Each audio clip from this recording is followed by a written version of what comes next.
Здравейте, уважаеми госпожи и господа. Това момче, този младеж, не е момче вече, дето го виждате на снимката, кандидат-депутат от ГЕРБ, конечно.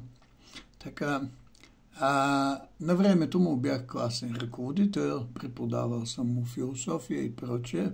Той завърши право, още тогава като момче като тинейджър, искаше да става политик. Завърши право, опита се да се навре в някакви партии, там беше млад седесар, млад царист, млад гербовак и така нататък. Предполагам, обиколил доста места. Накрая в ГЕРБ почна да расте.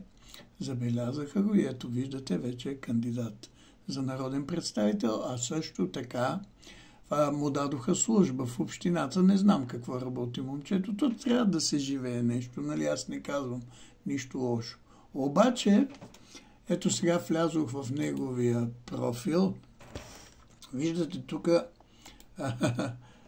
той е станал и трампист, между другото. Не само мутро комунисто гербовак, не само бойковист, а и трампист. Това е интересно, нали? Вижте сега, аз споря с него много често в създател, младши експерт, архив, община, район централен. Ето вижте каква служба са му дали.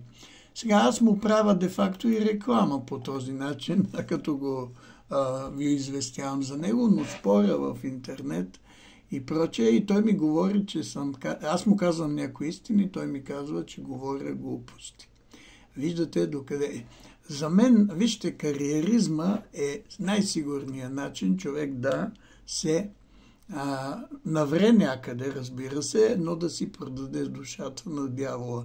А това момче го помня, че беше и вярваш в Бога. Не знам сега дали е вярваш. Може би сега негов Бог е Бойко Борисов. Това не мога да кажа.